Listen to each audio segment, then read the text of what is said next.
तो सब कुछ खुला है, स्कूल कब खुलेंगे? देश भर में स्कूल खुल रहे हैं, तो फिर देश की राजधानी दिल्ली में स्कूल खोलने में दिक्कत क्या है?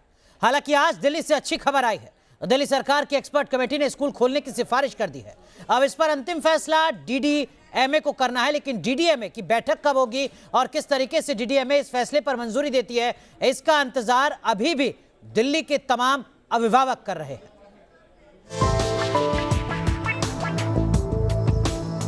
देश में कोरोना की दूसरी लहर का कहर धीरे धीरे कम होता जा रहा है, जिसके बाद ज्यादातर राज्यों में पाबंदियों में ढील दी जा रही है। हालांकि संभावित तीसरी लहर की आशंका को देखते हुए कुछ सावधानियां भी बरती जा रही है। इन सब के बीच कई राज्यों में स्कूल कॉलेजों को भी फिर से खोला जा रहा है। दिल्ली की केजरीवाल सरकार भी चाहती है कि दिल्ली में स्कूल फिर से खोले जाए। अभी जो दूसरे स्टेट से एक्सपीरियंसेस आए वो थोड़े से मिक्स्ड से हैं। सो अभी भी सिचुएशन के ऊपर नज़र रखे हुए हैं, बिकॉज बच्चों के साथ किसी भी तरह का हम लोग वो नहीं लेना चाहते। हम भी जल्दी से जल्दी स्कूल खोलना चाहते हैं। तो जब भी कोई इस बारे में अगला निर्णय होगा हम आपको बताएंगे। सूत्रों के मुताबिक स्कूलों को खोलने को लेकर बनाई गई एक्सपर्ट कमेटी ने स्कूल को खोलने की सिफारिश कर दी है, जिसमें सभी क्लास के लिए स्कूल खोलने की भी सिफारिश की गई है। हालांकि इस पर अंतिम फैसला डीडीएमए की बैठक में लिया जाएगा। दिल्ली में जल्द खुल सकते हैं सभी स्कूल। डीडीएमए ने जो कमेटी बनाई थी स्कूल खोले जाने को लेकर, उस पर उसकी सिफारिशें आ गई हैं और सिफारिशों के मुताबिक जो रिपोर्ट सौंपी गई है उसमें बच्चों के स्कूल खोलने की सिफारिश की गई है, यानी कि तमाम स्कूल खोले जाएं, साथ ही साथ जो सभी कक्षाएं हैं उनको खोल देना चाहिए, यानी कि चरणबद्ध तरीके से सबसे पहले बड़ी कक्षाओं को, फिर मिडिल और फिर प्राइमरी को खोला जाए। इस तरीके की सिफारिश दी गई है। हालांकि कोरोना के नियमों का पालन करने की भी हिदायत दी गई है। इस बीच दिल्ली में स्कूल खोले जाने को लेकर दिल्ली सरकार छात्रों, शिक्षकों और पेरेंट्स से पहले ही सुझाव मांग चुकी है। रिपोर्ट्स के मुताबिक 35,000 के करीब सुझाव आए हैं, जिसमें ज्यादातर लोगों ने स्कूल खोलने की सिफारिश की है। गौरतलब है कि कोरोना की वजह से दिल्ली के स्कूल पिछले साल मार्च में ही बंद हैं। इस साल जनवरी में दिल्ली सरकार ने 9वीं से 12वीं कक्षा के छात्रों को स्कूल आने की इजाजत दी थी, लेकिन संक्रमण के मामले बढ़ने के बाद इस फैसले को स्थगित कर दिया गया था। दिल्ली में दोबारा स्कूल कब खुलेंगे, पेरेंट्स और बच्चों की निगाह एक बार फिर से इस पर जाकर टिक गई है। और इसी मुद्दे पर बात करने के लिए एक खास पैनल हमारे साथ जुड़ चुका है। हमारे साथ डॉक्टर धीरेन गुप्ता हैं। आप लगातार कोविड मामलों को देख रहे हैं, बाल रोग विशेषज्ञ हैं। हमारे साथ डॉक्टर चंद्रकांत लहरिया हैं, हेल्थ एक्सपर्ट हैं। लगातार इस मुद्दे पर लिखते आ रहे हैं, लोगों से समझाते आ रहे हैं, लोगों को जागरूक करते आ रहे हैं कि आखिर स्कूल खुलना क्यों जरूरी है।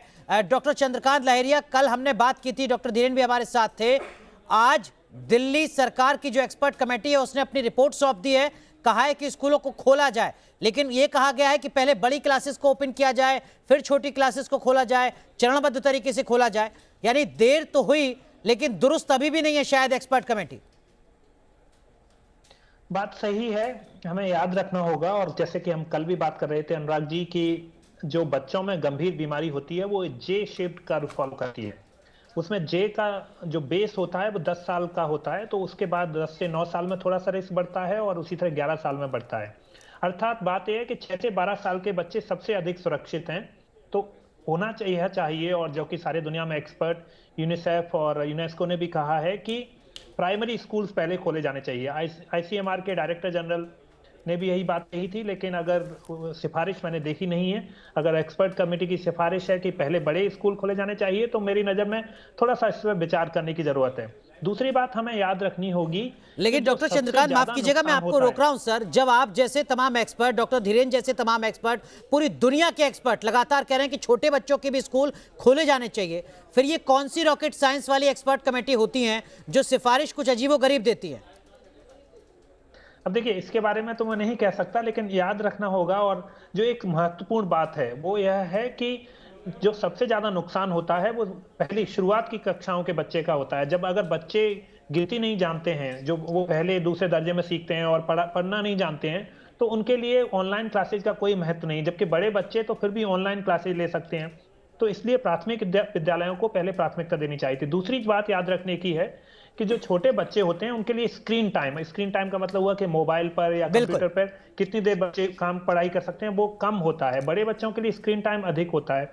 तो ऐसे कई सारे मुद्दे हैं और मुझे लगता, मैंने रिपोर्ट नहीं देखी है, लेकिन जो ये स्पेकुलेशन हो सकता है और मुझे आशा है कि जब सरकार निर्णय लेगी तो वो इन सिफारिशों को नजर में रखते हुए प्राथमिक विद्यालयों को जरूर साथ में ही खोलेगी। बड़े स्कूल तो जैसे 10वीं से 12वीं तो पहले ही खुले हुए हैं, फिर हमारे एक्सपर्ट कमेटी रिपोर्ट का इतना महत्व ही कहाँ रह गया अगर एक्सपर्ट कमेटी वही कहती है जो चलता आ रहा है। इसलिए मेरे राय में सरकार को, खासतौर से जो नीति निर्माता हैं, उनको प्राथमिक विद्यालयों को खोलने को डॉक्टर धीरेन गुप्ता, सरकारी डॉक्टर धीरेन गुप्ता, खोलने का इम्पोर्टेंट, जो हम बता रहे हैं कमेटी में जो सिफारिशें की गई हैं उसमें यही कहा गया है कि पहले बड़ी क्लास खोली जाए, चरणबद्ध तरीके से खोले जाए। अंतिम फैसला जो डीडीएमए है वो अपनी बैठक में लेगी। बैठक कब होनी है ये अभी तय नहीं है। उस बैठक का पहला एजेंडा क्या यही होगा? ये सूत्रों के हवाले से माना जा रहा है कि हो सकता है कि यही और इस पर कोई फैसला ले लिया जाए। लेकिन 1.5 साल का इंतजार, क्या आपको नहीं लगता कि वाकई एक प्रोफेशनल एटीट्यूड की, एक प्रोफेशनल नजरिए की बेहद कमी रही इस पूरे मामले पर? देखिए, स्टार्ट करते हैं। इस एपिडेमिक में देखा जाए तो पिछले साल किसी को भी आइडिया नहीं था, तो प्रोफेशनलिज्म तो हमेशा ही दरकिनार कर दी गई, चाहे वायरस ने की, चाहे मेडिकल साइंस ने की, या किसी भी चीज को, साइंस की बात करते हैं हम। लेकिन जो आज का मुद्दा है, आज का मुद्दा मैं अंडरस्टैंड करता हूँ कि 10 से 12 साल में अलाउ किया है।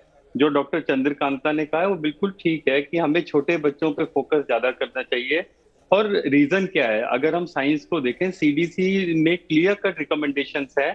जो छोटे बच्चे हैं उनके अंदर जो सेकेंडरी अटैक रेट है वो 0.36% है, और ये बड़े बच्चों में 6.5% है। जो स्कूल ओपन करने के बाद जो स्टडीज की गई, अनफॉर्चुनेटली इंडिया में स्टडीज तो होती नहीं है अपनी खुद की, साइंटिफिक स्टडी बैकअप होता ही नहीं है। पॉलिटिकल थॉट प्रोसेस को जो कमेटीज हैं वो पॉलिटिकल डॉक्टर धीरेन गुप्ता, जो आप कह रहे हैं, सर माफ कीजिए आपको रोक रहा हूं, इसका सीधा मतलब ये है कि 4 तथाकथित काबिल लोग बैठ जाते हैं जिनको लगता है कि उनसे बेहतर, उनसे काबिल कोई नहीं है, नहीं, और वो फैसला ले लेते हैं कि अभी टाल देते हैं, अभी स्कूल नहीं खोलते। प्रॉब्लम क्या है, एक्सपर्ट कमिटीज जो होती हैं, जो एक्सपर्ट होते हैं वो एक्चुअल में एक्सपर्ट होते हैं, लेकिन वो अंडर लीडरशिप होते हैं। अगर मैं एम्प्लॉय हूं किसी का, तो मैं एक्सपर्ट की जगह मैं जो मेरा लीडर चाहता है मैं वही बताना चाहूंगा, वही एक्सपर्ट मीटिंग में जो फाइनल रिकमेंडेशन है देना चाहूंगा। हमारे यहाँ एक्सपर्ट इंडिपेंडेंटली नहीं काम करते, वो पॉलिटिकली सप्रेस्ड होते हैं।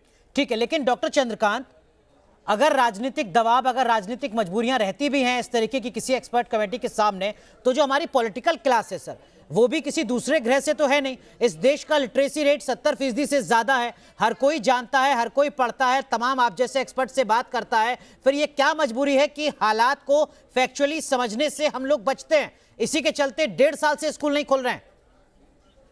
यह बहुत बड़ा अहम सवाल है जिसको पूरे समाज पर नजर रखनी होगी, लेकिन मैं इसमें 2 बातें समझता हूँ। एक पहली बात है कि दिल्ली में जब पेरेंट टीचर मीटिंग हुई तो 90% पेरेंट्स ने सरकारों से कहा कि स्कूल खोले जाएं, लेकिन सरकारें उसको नहीं सुनी और उसको डिले कर रही हैं। दूसरी बात यह है कि अब समय आ गया है, सरकारों को हम सिर्फ अकाउंटेबिलिटी 5 साल में एक बार वोट देते समय की जाती है।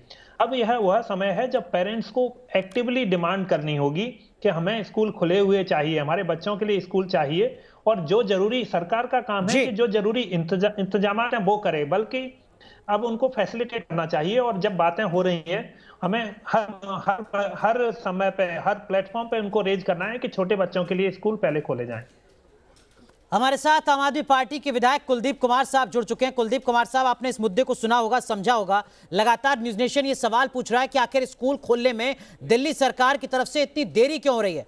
जब मेट्रो दिल्ली में 3 हफ्ते में खुल जाती है, बाजार खुल जाते हैं, मॉल्स खुल जाते हैं, दुकानें खुल जाती हैं, तो फिर स्कूल खोलने के पीछे वो कौन सा रॉकेट साइंस है जो काम कर रहा है और अभिभावक पिछले 1.5 साल से इंतजार कर रहे हैं? और दूसरी बात ये कि दिल्ली सरकार ने दिल्ली के स्कूलों को दोबारा से खोलने के लिए, संचालित करने के लिए इस महामारी में, इस कोविड के अंदर कैसे हम शिक्षा के स्तर को आगे बढ़ा पाए, कैसे हम वापसी स्कूलों के अंदर बच्चों के खिलाते स्कूल वापस खुल पाए, उसके लिए दिल्ली सरकार ने कमेटी किया था जिसमें डॉक्टर्स भी थे, टीचर्स भी थे और बहुत सारे एक्सपर्ट्स थे जिन्होंने इस बात पर रिपोर्ट देनी थी कि कैसे हम स्कूलों को खोल सकते हैं। अब उस कमेटी ने अपनी रिपोर्ट प्रस्तुत की है। अब जो भी आगे डीडीएमए की बैठक होगी अभी जल्दी में, उसमें दिल्ली सरकार उसका पक्ष कुलदीप कुमार जी, रखेगी, हम कोशिश करेंगे। ये जो आप कह रहे हैं सर, ये प्रेस विज्ञप्ति हो सकती है, लेकिन जरा मुझे बताइए कि जब आपने मॉल खोले थे तब क्या इस तरीके की कोई एक्सपर्ट कमेटी की सिफारिश के आधार पर फैसला लिया गया था? जब आपने मेट्रो खोलने का फैसला लिया था बहुत कम वक्त के भीतर, तब क्या कोई एक्सपर्ट कमेटी बनी थी? जब बाजार खोले गए थे, शादी फंक्शंस के लिए जब अनुमति आपने दी थी, तब भी क्या इसी तरीके की कोई एक्सपर्ट कमेटी बन रही थी? अनुराग जी, पहली बात ये कि कोई भी अगर फैसला ऐसा होता है, चाहे मेट्रो खोलने का हो, चाहे बसेस चलाने का हो, चाहे शादी के लिए लोगों को लिमिटेशन बढ़ाने का हो, वो डीडीएमए की बैठक में लिया जाता है और डीडीए के बैठक के अंदर सभी एक्सपर्ट अपनी राय रखते हैं। उसके बाद एलजी साहब की अध्यक्षता में उसमें फैसला होता है कि आगे हमें किस चीजों को खोलना है, उसके एक्शन प्लान को, आगे हमारा एक्शन प्लान क्या रहने वाला है, वो डीडीएमए की बैठक में तय होगा। जैसे आज हमारी डीडीएमए में भी तो इंसान ही बैठते हैं ना कुलदीप सर, हाँ, वो भी तो स्थिति को समझते हैं। हमारे साथ पैनलिस्ट हैं डॉक्टर चंद्रकांत, जो बता रहे हैं कि जब सर्वे किया गया, पूछा गया पेरेंट्स से, 90% लोगों ने कहा कि स्कूल खोल देने चाहिए। यूनेस्को, यूनिसेफ सबसे पहले लगातार ये कह रही है पूरी दुनिया में कि अगर सबसे पहले पाबंदी हटे तो स्कूल पर हटे। आप कह रहे हैं कि हम सबसे बाद में कुछ खोलेंगे तो स्कूल खोलेंगे। अनुराग जी, स्कूल तो खोलने पड़ेंगे और हमें इस पर आगे बढ़ना पड़ेगा, तभी हम इसको, इस महामारी धीरे धीरे हम जैसे आज कम होती रहेगी, जैसे आज दिल्ली के अंदर अगर आप देखो तो 0.1% से भी कम पॉजिटिविटी रेट है, तो हमें आगे तो बढ़ना पड़ेगा, हमें स्कूलों को खोलना पड़ेगा और संचालित भी करना पड़ेगा। लेकिन कुलदीप कुमार जी, इतनी देर क्यों? यूनेस्को, यूनिसेफ जो कह रहे हैं कि सबसे पहले पाबंदी आप हटाइए तो स्कूल से हटाइए, यानी सबसे पहले अगर कुछ खोलना है तो स्कूल खोलना है। आप ये कह रहे हैं कि सबसे बाद में अगर हम कुछ खोलेंगे तो वो स्कूल खोलेंगे। नहीं, देखिए, ये बच्चों के स्वास्थ्य से जुड़ा हुआ मसला है और मुझे लगता है कि स्कूल में बहुत सारे बच्चे एक संख्या में, बहुत बड़ी संख्या के अंदर आते हैं और ये उनके स्वास्थ्य से जुड़ा हुआ मसला। अगर सरकार या कोई भी कमेटी को फैसला देती है, बच्चों के हित में देती है, और मुझे लगता है कि अब कमेटी ने अगर ये फैसला दिया है तो उन्होंने आज की कुलदीप जी, आप विधायक हैं, चुने हुए प्रतिनिधि, मैं आपसे उम्मीद करता हूं कि कमेटी में जो तमाम एक्सपर्ट्स हैं उनको बताइएगा। सर, चंद्रकांत जी ने पूरी रिसर्च के साथ बताया है किस तरीके से दुनिया के 1-2 नहीं बल्कि 170 देशों में स्कूल खुल रहे हैं। कई देश तो ऐसे थे जहां पर जब कोरोना अपने पीक पर था तब भी स्कूल बंद नहीं किए गए थे। ये जो खतरा लगातार बताया जा रहा है कोरोना के नाम पर और बच्चों को स्कूलों से दूर रखा जा रहा है, ये वाकई एक्सपर्ट कमेटी है? ये वाकई वो काबिल लोग हैं जो जानते हैं कोरोना को? ये बड़ा सवाल है। अनुराग जी, इस बात में कोई दोहराई नहीं है कि निश्चित रूप से बच्चों का बहुत बड़ा नुकसान हुआ है और मुझे लगता है कि इस कोविड के समय में जिन बच्चों के पास ऑनलाइन क्लासेस के लिए मोबाइल भी नहीं थे, उन लोगों को बहुत बड़ा लॉस इसमें हुआ है और इसको भरपाई करना बड़ा मुश्किल है। धीरे धीरे इसको भरपाई करना पड़ेगा, तभी हम इससे आगे बढ़ पाएंगे। 1 महीने अगर बच्चा स्कूल से दूर रहता है सर, तो स्टडी बताती है कि वो बच्चा 2 महीने पीछे पहुंच जाता है। 1.5 साल से स्कूल नहीं खुल रहा है, 1.5 साल से ज्यादा लंबा वक्त हो चुका है। कैसे इस भरपाई को पूरा करेंगे सर? और आपको लगता है कि टीचर भरपाई पूरी कर देंगे? उस बच्चे पर क्या बीतेगी, उसके पेरेंट्स पर क्या बीतेगी? वो गरीब बच्चे जो मिड डे मील से अपना जो कुपोषण है उसको खत्म करते हैं, उन पर किस तरीके का संकट है? आप जरा पंक्ति के उस आखिरी व्यक्ति को भी समझिए। कुलदीप जी, बिल्कुल अनुराग जी, उसी बच्चे की हम बात कर रहे हैं जिसके पास शायद ऑनलाइन क्लासेस लेने के लिए मोबाइल तक भी नहीं है। अगर किसी के पास है नहीं, मैक्सिमम दिल्ली सरकार के स्कूलों में तो ऐसे बच्चे पढ़ते हैं जिनके पास मोबाइल भी नहीं, उनके परिवार में 4-4 बच्चे हैं, घर में एक ही मोबाइल है, वो ऑनलाइन क्लासेस भी ले पा रहे हैं। तो इसलिए हम इस जो एक्सपर्ट ने अपनी राय रखी है, इसको डीडीएमए की मीटिंग में रखेंगे। हमें उम्मीद है कि दिल्ली के स्कूल जल्द खुलेंगे। कुलदीप जी, आप चुने हुए जनप्रतिनिधि हैं सर उस पार्टी के जो सत्ता में है दिल्ली में। 170 से ज्यादा देशों में स्कूल लगातार खुल रहे हैं, उन देशों में भी जहां कोरोना अपने पीक पर था। हमारे देश में कोरोना का कहर सीरो सर्वे बताता है 60% बच्चों पर रहा है। कैजुअलिटी कोरोना के चलते जो बच्चों की रही है वो ना के बराबर है। डायरिया और डेंगू से कहीं ज्यादा मौत हो जाती है इस देश में। राहत की बात है कि कोरोना का उस तरीके का कहर नहीं दिखा है, हालांकि हर मौत अफसोसजनक है। ये तमाम आंकड़े मैं आपको इसलिए बता रहा हूं, इन आंकड़ों को सुनने के बाद कि आपको भी एहसास होता है कि जो एक्सपर्ट कमेटी है वो सही तरीके से मूल्यांकन नहीं कर पाई हालात का। वो नहीं समझ पाए कि कोरोना में दरअसल में क्या करना है और क्या नहीं करना है। अनुराग जी, मुझे लगता है कि अब तो जो भी कमेटियां बनती हैं, जो भी कमेटी होती है, वो मुझे लगता है वो जो हालात उस समय के मौजूदा होते हैं उनके ऊपर वो रिसर्च करते हैं, उनका आकलन वो करते हैं। सर, मैं हालात ही आपको बता रहा हूँ। स्वीडन में एक भी दिन स्कूल बंद नहीं हुआ। मैं किसी एक्सपर्ट कमेटी के आज भी कुलदीप जी देश के 1 दर्जन से ज्यादा राज्यों में स्कूल खुले हुए हैं या खुलने वाले हैं। अभी ये तय नहीं है कि कमेटी की बैठक कब होगी। अनुराग जी, जल्दी डीडीएमए की बैठक होगी। मुझे लगता है कि हमें दिल्ली सरकार को, जो डीडीएमए की बैठक होगी उसमें दिल्ली सरकार अपना पक्ष रखेगी। हमें उम्मीद है कि दिल्ली के बच्चों के स्कूल जल्दी खुलेंगे, स्कूल जल्दी खुशहाल होंगे। देखिए, एक्सपर्ट कमेटी की काबिलियत पर मुझे अभी भी शक है कुलदीप जी, हो सकता है आप मेरी बात से सहमत ना हो।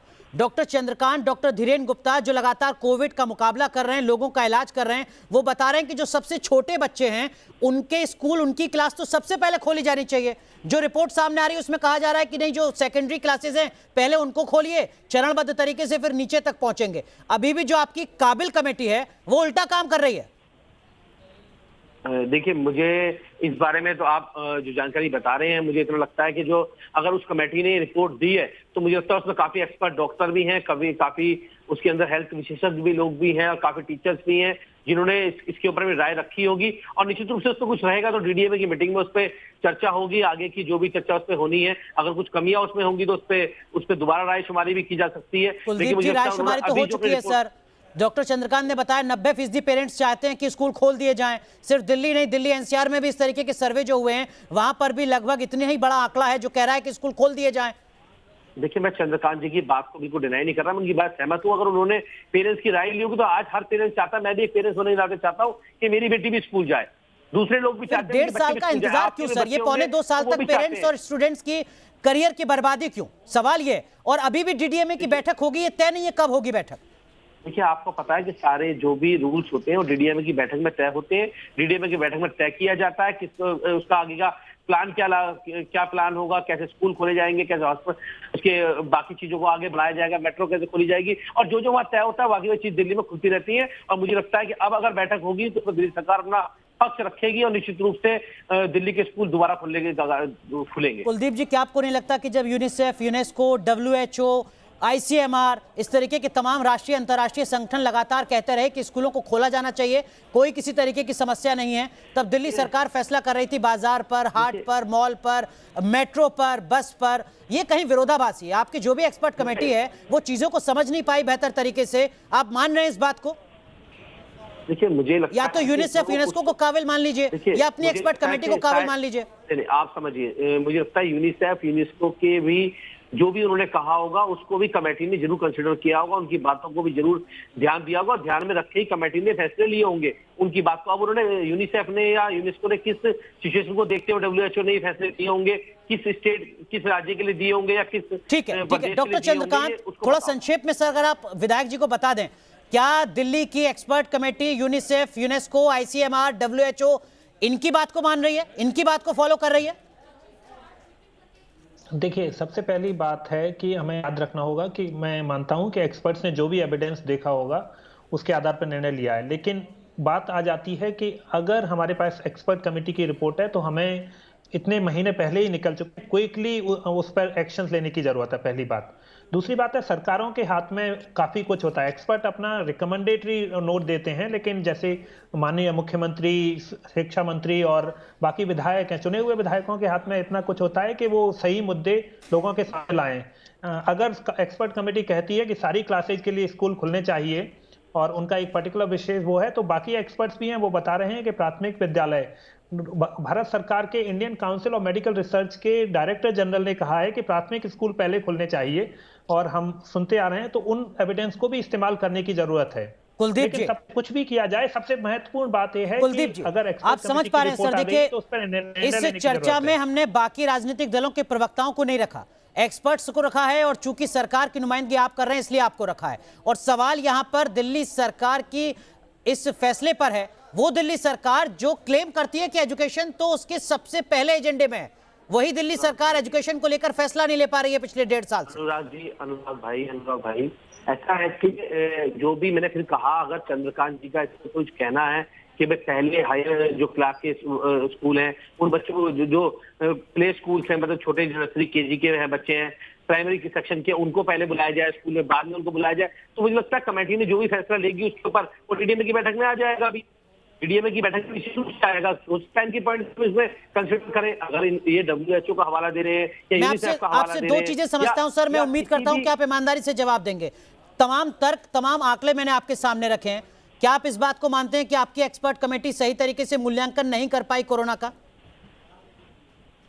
देखिए, आज मैं फिर एक बात कह रहा हूँ, यही एक्सपर्ट कमेटी ने मूल्यांकन नहीं किया होता तो आज दिल्ली के स्कूल के एजुकेशन में जो हमने ऑनलाइन एजुकेशन की शुरुआत जिस समय पे की थी उस समय बहुत सारी सरकारें सोच रही थी उस बात को लेके। जिस मिड डे मील की आपने बात की, जब हमने सूखा राशन देने की उस मिड डे मील के अंतर्गत बच्चों को शुरुआत की थी तो भी वो दिल्ली गवर्नमेंट थी जिन्हें बात की। सर आप मेरे सवाल का ईमानदारी से जवाब नहीं दे पा रहे हैं। मैं समझ सकता हूँ आपकी पॉलिटिकल मजबूरी हो सकती है, लेकिन जो मैं सीधा सवाल आपसे पूछ रहा हूँ ना सर, अगर 3 हफ्ते में मेट्रो खुल जाती है तो फिर 1.5 साल क्यों लगता है स्कूल को लेकर कोई फैसला करने में? अनुराग जी, आप मेट्रो स्कूल की तुलना ना करें। मेट्रो और स्कूल में बड़ा फर्क है, बहुत सारा फर्क है। स्कूल के अंदर हमारे बच्चे जाते हैं प्राइमरी सेक्शन। सर बच्चों को कोरोना से उतना खतरा नहीं है, इंटरनेशनल रिपोर्ट बता रही है। इंडोनेशिया में 83,000 मौत होती है कोरोना से, बच्चों की 800 मौत भी नहीं होती। एक मौत अफसोसजनक है, लेकिन जरा ग्लोबली चीजों को समझिए तो सर। हमारे यहाँ पर बच्चों की मौत का आंकड़ा 0.33% है, बच्चों की आबादी हिस्सेदारी 40% है। ये कौन आपको समझा रहा है कि बच्चों के लिए बहुत बड़ा खतरा है कोरोना, लिहाजा स्कूल न खोले जाएं? और ये कौन कह रहा है कि स्कूल खोलेंगे तो कोविड गाइडलाइन का पालन नहीं किया जाएगा? अनुराग जी, मैं कोई डॉक्टर नहीं हूँ, है ना, मैं कोई हेल्थ विशेषज्ञ नहीं हूँ। मैं तो यहाँ सरकार की तरफ से, पार्टी की तरफ से यहाँ पे बैठा हुआ हूँ। लेकिन मैं आपसे ये कहना चाहता हूँ कि जो भी एक्सपर्ट्स होते हैं, जिनको इसकी, ये चंद्रकांत जी यहाँ बैठे हैं, अगर ये हेल्थ एक्सपर्ट है तो इनकी जो भी राय होगी वो सरकार उसको सुनेगी, एक्सपर्ट कमेटी उसको सुनेगी। सर अब ये नई प्रक्रिया मत शुरू कीजिएगा। अब हम उम्मीद करते हैं कि जल्द से जल्द आपके डीडीएमए की बैठक हो जाए, जल्द से जल्द स्कूल खोलने पर फैसला हो जाए। 1.5 साल से ज्यादा का लंबा इंतजार दिल्ली के अभिभावक और बच्चों को करना पड़ रहा है। ये उम्मीद मैं आपसे करता हूं सर, आप इन बातों को फैक्चुअली पहुंचाएंगे सरकार तक, डीडीएमए के उन तमाम नुमाइंदों तक जिनको फैसला लेना है। और सवाल एक्सपर्ट कमेटी की काबिलियत पर है, इस सवाल को जरूर आप समझने की कोशिश कीजिएगा। बहुत बहुत शुक्रिया आप तीनों का जुड़ने के लिए। उम्मीद करते हैं कि डीडीएमए जल्द इस पूरे मामले पर कोई फैसला लेगी। यहां रुक रहे हैं एक छोटे से ब्रेक के लिए, लेकिन ब्रेक पर जाने से पहले बात देश की बहस की करते हैं, जिसके लिए आज का मुद्दा क्या हो ये आप तय कर सकते हैं। तालिबान पाई को कैसे मोहताज हो जाएगा? सिद्धू के सलाहकार पर पंजाब से दिल्ली तक घमासान क्यों और क्या विरोधियों को समझ आ रही है सीएए की अहमियत?